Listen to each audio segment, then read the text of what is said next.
Hello everyone. Today we are going to study about liberalism. Liberalism एक approach है international relation की को पढ़ने के लिए।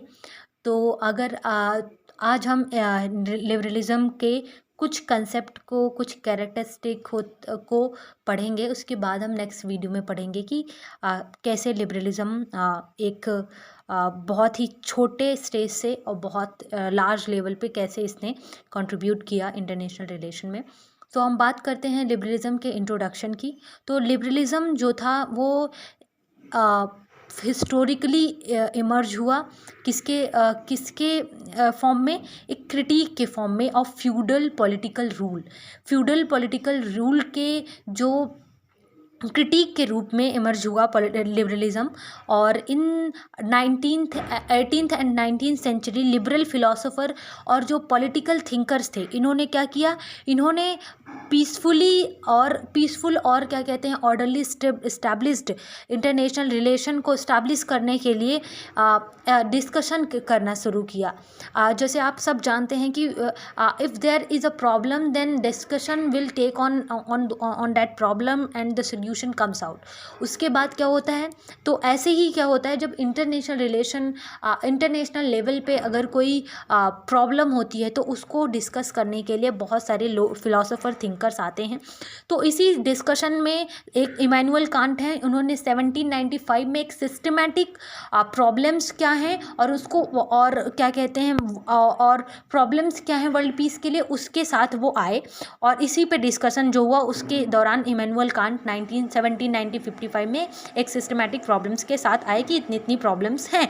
और the wide spread anti war sentiment with in Europe and North America which existed in the 1920s provided the necessary support for the liberal enterprise। तो आप ये सब देख सकते हैं। मेन कैरेक्टरिस्टिक क्या है, मेन कैरेक्टरिस्टिक यही है कि जो लिबरलिस्ट है वो बिलीव करते हैं कि जो ह्यूमन रीज़न में ये बिलीव करते हैं और ये कहते हैं, मानते हैं लिबरलिस्ट कि ह्यूमन वो हैं जो अपने रीज़न के थ्रू, अपने थिंकिंग पावर के थ्रू, अपने कैपेबिलिटी के थ्रू क्या कर सकते हैं, अपने अनार्किक इंटरनेशनल सिस्टम को, या फिर बोल सकते हैं कि जो अनार्की है और या फिर कोई भी परसिस्टेंट वॉर का जो एक ऑर्डर है उसे चेंज किया जा सकता है। और जो लिबरलिस्ट हैं वो फोकस करते हैं कि वो फोकस करते हैं एमएनसीज और एनजीओ के जो नॉन स्टेट एक्टर्स हैं उनके इम्पोर्टेंस पे। वो कहते हैं ये इनका इम्पोर्टेंस बहुत है एक इंटरनेशनल फ्री पीस को इस्टेब्लिश करने के लिए। और ये रिजेक्ट करते हैं ये बोलते हैं कि अगर आपको वर्ल्ड पीस चाहिए तो आपको इंस्टीट्यूशन इस्टेब्लिश करने पड़ेंगे इंटरनेशनल लेवल पे, रूल होना चाहिए, लॉ होना चाहिए जिसके अकॉर्डिंग आप फंक्शन करें। तो ये लिबरलिस्ट थिंकर्स हैं जो ये मानते हैं। लिबरलिस्ट थिंकर में आप जानते हैं जॉन लॉक एक इम्पॉर्टेंट थिंकर हैं जिनको हम क्लासिकल लिबरलिज्म में भी समझेंगे। क्लासिकल लिबरलिज्म बेसिकली क्या होता है, क्या है, ये एक फॉर्म ही है लिबरलिज्म का।